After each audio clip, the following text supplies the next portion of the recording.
नमस्कार, मी भाऊ तोरसेकर. तुम्ही बघत आहात प्रतिपक्ष. मित्रांनो, लोकसभा निवडणुकीच्या 2 शेवटच्या फेऱ्या बाकी असताना किंवा महाराष्ट्रातलं लोकसभेचं मतदान 5व्या फेरीनंतर संपत असताना राज्य विधान परिषदेच्या 4 जागांची निवडणूक घोषित करण्यात आली.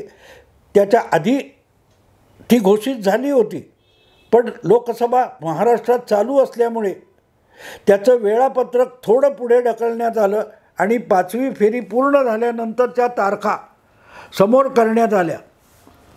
या 4 जागा ह्या अप्रत्यक्ष निवडणूक आहे. शिक्षक मतदारसंघ आणि पदवीधर मतदारसंघ. यामध्ये जे पदवीधर आहेत तेच मतदान करतात असं बिलकुल नाही आहे. जे पदवीधर किंवा जे शिक्षक यांची त्या मतदारसंघासाठी मतदार म्हणून नोंदणी झालेली आहे, असेच पदवीधर किंवा शिक्षक या निवडणुकीत मतदान करू शकत असतात. मला हे आठवतं एवढ्यासाठी की 1986, 87, 88 या काळामध्ये मी मार्मिकचा संपादक होतो आणि अशा वेळेला पहिल्यांदा शिवसेनेने मुंबई पदवीधर मतदारसंघाची निवडणूक लढवली होती आणि त्यात शिवसेनेचा पराभव झाला. पण तेव्हा शिवसेनेच्या लोकांना लक्षात आलं की कोणीतरी पदवीधर आहे म्हणून तो मतदार नसतो, तर मतदानाची नोंदणी करावी लागते. त्या पक्षाने आपल्या लोकांची नोंदणी करून घ्यायची आणि मतदानाच्या दिवशी त्यांना बाहेर काढायचं. आणि म्हणून मला आठवतं त्यावेळेला सुभाष देसाई, वसंत तावडे, गजानन कीर्तिकर, स्थानीय लोकाधिकार समिती यांनी पुढाकार घेऊन मुंबईच्या पदवीधर मतदारसंघामध्ये सर्वाधिक संख्येने पदवीधरांची मतदार म्हणून नोंदणी करायची आणि त्यांचा डेटा आपल्याकडे ठेवायचा हा पवित्रा घेतला. आणि त्यामुळे मुंबई पदवीधर मतदारसंघामध्ये तोपर्यंत भाजपची जी मक्तेदारी होती ती शिवसेनेने मोडून काढली होती. 88 असेल, 88चा सुमार असेल मला वाटते. तर सांगायचा मुद्दा असा की तोपर्यंत भाजप आणि भाजपची विद्यार्थी शाखा ABVP आहे ते मोठ्या संख्येने पदवीधरांची मतदार म्हणून नोंदणी करायचे आणि ती माहिती हाताशी असल्यामुळे त्या मतदारांना प्रत्यक्ष निवडणुकीच्या दिवशी मतदान केंद्रावर घेऊन जाऊन मतदान घडवून त्या जागा आपल्याकडे राखायचे. 88 नंतर शिवसेनेने पदवीधर मतदारसंघात आपला उमेदवार निवडून आणण्याची किमया केली. मला वाटते प्रमोद नवलकर बहुधा पहिल्यांदा, प्रमोद नवलकर असतील किंवा सुधीर जोशी हे पहिल्यांदा पदवीधर मतदारसंघातून शिवसेनेचे विधान परिषदेतले आमदार झाले होते. हे मी एवढ्यासाठी सांगतो की या निवडणुका घोषित केल्या आणि त्यामध्ये पहिल्यांदाच महाराष्ट्र नवनिर्माण सेना म्हणजेच राज ठाकरे यांचा जो पक्ष आहे त्याने उडी घेतलेली. कुठल्याही इतर प्रमुख प्रस्थापित पक्षांकडून या पदवीधर किंवा शिक्षक मतदारसंघाचा उमेदवार जाहीर करण्याच्या आधी अभिजित पानसे हा आपला उमेदवार मनसेने जाहीर करून टाकला. आता जर मनसे हा पक्ष महायुतीमध्ये सहभागी झालेला असेल तर मग मनसेने बहुतेक सगळ्या निवडणुका किंवा घटक पक्ष असेल तर त्याने महायुतीतर्फे जागा लढवली पाहिजे. कुठलीही जागा असो, थेट निवडणूक असो, अप्रत्यक्ष निवडणूक असो, ही अपेक्षा असते. पण ज्या अर्थी मनसेने ही निवडणूक जाहीर होताच आपला उमेदवार टाकला, याचा अर्थच विधान परिषदेच्या निवडणुकीविषयी महायुतीमध्ये एकवाक्यता दिसत नाही. आणि मला वाटते काही प्रमाणात तीच गोष्ट महाविकास आघाडीची सुद्धा होणार आहे. पण या निमित्ताने एक गोष्ट समोर आली, ती लोकसभा निवडणुकीच्या दरम्यान किंवा त्याच्या आधीपासून महाराष्ट्रामध्ये 2 गटात विभागलं गेलेलं जे राजकारण आहे, महाविकास आघाडी आणि महायुती, हे परिस्थितीनुसार या निवडणुकांना सामोरे जात आहेत.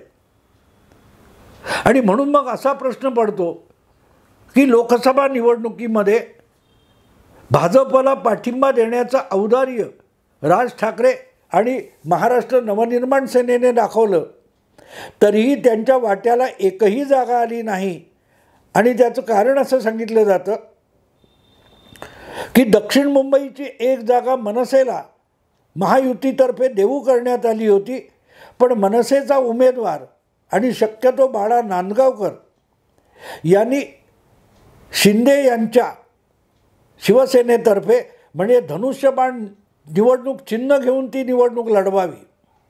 त्याला राज ठाकरे यांनी साफ नकार दिला की आमचा पक्ष आहे, आमचा पक्ष मान्यताप्राप्त पक्ष आहे, आमच्या पक्षाचं स्वतःचं निवडणूक चिन्ह आहे, त्यामुळे दुसऱ्याच्या चिन्हावर आमचा उमेदवार निवडून आणणं हे आम्हाला मंजूर नाही. आणि म्हणून आम्हाला लोकसभेची एकही जागा दिली नाही तरी चालेल, आम्ही भाजपला किंवा मोदींना बिनशर्त पाठिंबा देतो, अशी भूमिका राज ठाकरे यांनी घेतली. पण तो जो लवचिकता आहे, ती जी लवचिकता आहे, समजूतदारपणा आहे, तो विधानसभेला मनसेला दाखवता येणार नाही. महायुतीत जर मनसे सहभागी होणार असेल तर त्यांनासुद्धा त्यांची जी काही ताकद असेल त्याच्या जवळपास येणाऱ्या जागा महायुतीला द्याव्या लागतील.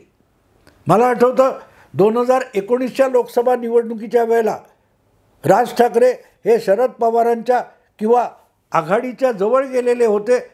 त्यांनी 10 जंगी सभा घेऊन भाजप, मोदी आणि महाराष्ट्रातल्या महायुतीला कडाडून विरोध केला होता. आणि त्यामुळेच 2019च्या विधानसभा निवडणुकीत मनसेचा समावेश काँग्रेस आणि राष्ट्रवादी यांच्या आघाडीत होऊ शकतो अशी अपेक्षा होती. पण नेहमीप्रमाणे शरद पवारांनी हसत हसत राज ठाकरे यांच्या पक्षाच्या तोंडाला पानं पुसली. ज्यावेळेला विचारलं गेलं की लोकसभेसाठी बिनशर्त पाठिंबा देत एवढा प्रचार राहुल गांधी आणि आघाडीच्या उमेदवारासाठी राज ठाकरेंनी केला, तर त्यांना काँग्रेस राष्ट्रवादीच्या आघाडीमध्ये घेतलं जाईल का?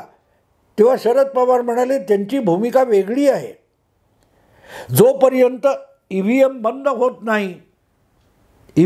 होत नाही आणि कागदी मतपत्रिका होत नाहीत, तोपर्यंत निवडणुकीवर बहिष्कार घालावा अशी भूमिका राज ठाकरेंनी घेतली आहे. आणि राजकीय पक्ष म्हणून काँग्रेस किंवा राष्ट्रवादीला निवडणुकीवर बहिष्कार टाकता येणार नाही आणि म्हणून मनसेला आघाडीत समाविष्ट करून घेता येत नाही अशी पळवाट शोधून शरद पवारांनी मनसेला वाऱ्यावर सोडून दिलं होतं.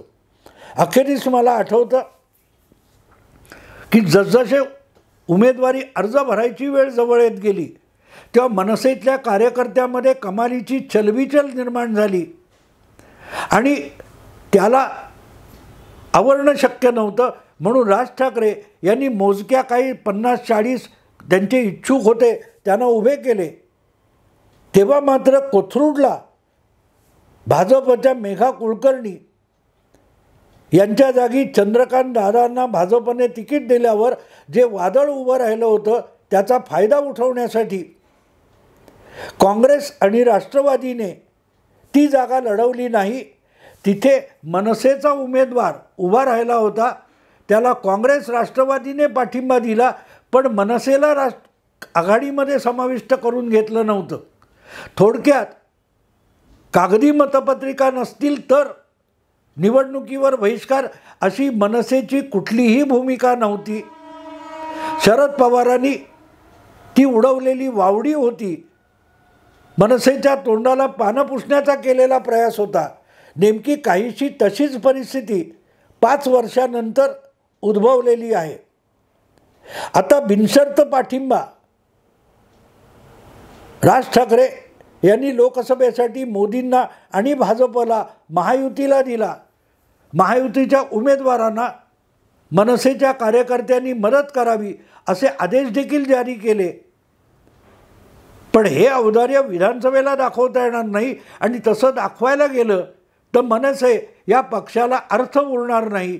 जो पक्ष निवडणूक लढवत नाही त्या पक्षाचं अस्तित्व आपोआपच संपुष्टात येत असतं आणि म्हणूनच विधानसभा निवडणुकीत महायुतीने आपल्याला समाविष्ट करून घेतलं पाहिजे हीच मनसेची अपेक्षा असेल.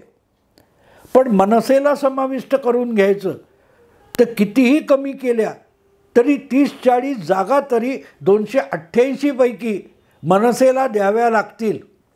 ज्या पक्षाने 2009 13 आमदार निवडून आणले किंवा ज्या पक्षाची मागल्या 19 आणि 14च्या विधानसभा निवडणुकीत निदान 30-25 जागी तरी आपला प्रभाव मतं मिळवण्यातून दाखवलेला आहे त्या पक्षाला निदान 25-30 जागा महायुतीला द्याव्या लागतील. फक्त 40 आमदार घेऊन महायुतीत आलेले भुजबळ हे जर 90 जागा मागतात आणि 90 जागांचं आश्वासन मिळालं असं म्हणतात तर मग लोकसभेला बिनशर्त पाठिंबा मनसेने द्यावा. यासाठी भाजपने राज ठाकरे यांना कुठलं आश्वासन दिलं आहे याचाही शोध घ्यावा लागेल. आणि ज्या प्रकारचा आवाज चढवून किंवा अट्टाहास करून भुजबळ सध्या बोलत आहेत ते बघितलं तर मी आधीच व्हिडिओ केला आहे की अजितदादांचा गट महायुतीतून बाहेर पडण्याच्या तयारीत आहे का किंवा तयारीला लागला आहे का. आणि म्हणून मग एक गोष्ट साफ आहे, महायुती राहणार पण महायुतीत भाजप वगळता एकनाथ शिंदे अजितदादा यांचे 2 गट आधीपासून आहेत. त्या गटांमध्ये मनसेला कसं स्थान द्यायचं हा विषय आहे आणि तो विषय लक्षात घेतला तर मग शिंदे आणि अजितदादा यांच्या दोन्ही गटांना कटछट करूनच मनसेला सामावून घ्यावं लागेल. कारण या 2-3 पक्ष जे महायुतीत आधीच आहेत त्यांची संख्या जवळजवळ 190च्या आसपास जाते. त्यामुळे फक्त 100 जागा युतीच्या बाहेरच्या उरतात. मग या मित्रपक्षांना सामावून घेताना किंवा मनसेला सामावून घेताना भाजप एकनाथ शिंदे गटाला की अजितदादा गटाला टांग मारणार असा प्रश्न पडतो. आता इथे एक गंमत लक्षात घ्यावी लागते की जर अधिकाधिक जागा जिंकायच्या आणि त्यासाठी मतविभागणी टाळायची तर जितकी भाजपला इतरांना सामावून घेण्याची गरज आहे तितकीच अजितदादा गट आणि एकनाथ शिंदे गटालासुद्धा मित्र पक्षांना सामावून घेण्यासाठी लवचिकता दाखवणं आवश्यक आहे. त्यामुळे 40 आमदार असताना 90 जागांची मागणी करणं, 42 आमदार असताना 80 जागांची मागणी करणं हे पूर्णपणे गैरलागू होतं.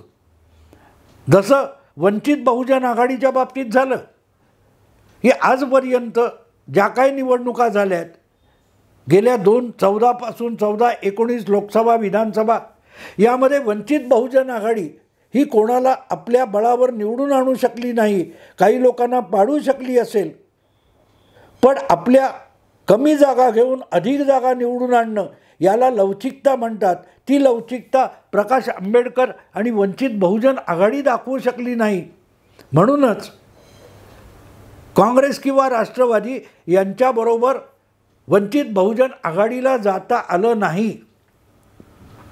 आणि म्हणून ही गोष्ट लक्षात घेतली पाहिजे की ज्या एक आमदार 14 किंवा 19मध्ये मनसेचा एक आमदारच निवडून आलेला आहे पण तरीही जर 20-25-30 जागी मनसे आपल्या मतांच्या टक्केवारीतून आपलं बळ दाखवून देत असेल तर अशा पक्षाचे जे काय 4-5% मतं असतील ती काठावरच्या भाजपच्या किंवा महायुतीच्या उमेदवाराला निवडून आणायला मदतनीस ठरू शकते. आणि म्हणूनच महायुतीतल्या 3ही पक्षांनी भाजप, अजितदादा किंवा एकनाथ शिंदे या 3ही पक्षांनी थोडी लवचिकता दाखवली पाहिजे. आपल्याला अपेक्षित जागांमधल्या 10-12 जागा जर या लोकांनी बाजूला काढल्या तर मनसेला महायुतीत सामावून घेणं शक्य आहे. किंबहुना 40 आमदार ज्याचे आहेत त्यांना 60 अशा प्रकारे 1.5 पट जागा द्यायच्या ठरवल्या तर भाजपला 150, शिंदे आणि अजितदादांना 60 65 जागा दिल्या तर मनसेला 35च्या आसपास जागा देणं महायुतीला शक्य होणार आहे. पण यासाठी प्रत्येक पक्षाने लवचिकता दाखवली पाहिजे आणि ज्या प्रकारचा समजूतदारपणा राज ठाकरे यांनी लोकसभेत दाखवला आणि बिनशर्त पाठिंबा देऊन टाकला तर त्यांना विधानसभेत सामावून घेणं ही सगळ्यात मोठी जबाबदारी भारतीय जनता पक्षाची ठरते. कारण बिनशर्त पाठिंबा देण्याचा औदार्य ना अजितदादा ना एकनाथ शिंदे दाखवू शकले. ते औदार्य छोटा पक्ष असला तरी राज ठाकरे आणि मनसे यांनी दाखवलेलं आहे. आणि म्हणून मग प्रसंग आला तर आधीपासून आपल्या आघाडीत असलेले, आपल्या महायुतीत असलेले अजितदादा किंवा एकनाथ शिंदे यांचे पक्ष अधिकाधिक जागांसाठी हट्ट करत असतील किंवा प्रत्येकी 60-65 जागांपेक्षा अधिक जागांचा हट्ट धरणार असतील तर शिंदे किंवा अजितदादा यांच्या पक्षाची काडीमोड घेण्याचंही पाऊल भाजपला उचलण्याची पाळी येईल. अर्थात त्या दोघांनी विचार करायचा आहे आणि त्या दोघांना विचार करण्यासाठी लोकसभा निवडणुकीतली मतांची टक्केवारी उपयुक्त ठरणार आहे. आणि म्हणून आज आणखीन एक प्रश्न मतमोजणीपूर्वी पडलेला असा आहे की लोकसभा मतमोजणी संपल्यानंतर महायुतीत मनसेला सामावून घेण्यासाठी तीनही पक्ष समजूतदारपणा आणि लवचिकता दाखवणार आहेत का, आणि नसतील तर भाजप विधानसभेच्या निवडणुकीच्या वेळेला शिंदे यांची साथ सोडणार आणि मनसेची साथ धरणार की अजितदादांची साथ सोडणार आणि मनसेला सामावून घेणार, हा विषय महत्त्वाचा होतो. आगामी लोकसभा निवडणुकीची जी मतमोजणी आहे ती मनसेला महायुतीमध्ये सामावून घेण्यासाठी कुठली पावलं उचलली जातील त्याची दिशा दाखवणारे निकाल 4 जून नंतर येणार आहेत. म्हणून मी ते जे शीर्षक दिलं आहे की मनसेला सामावून घेण्यासाठी महायुतीमध्ये भाजप कोणाला सोबत ठेवेल आणि कोणाची साथ सोडेल याचासुद्धा निकाल मतमोजणीनंतरच येणार आहे किंवा त्याचं उत्तर देण्याची टक्केवारी ही मतमोजणीतून समोर येणार आहे. मित्रांनो, आत्ता इथेच थांबतो. आवडलं लाईक करा, शेअर करा, सबस्क्राईब करा. नमस्कार.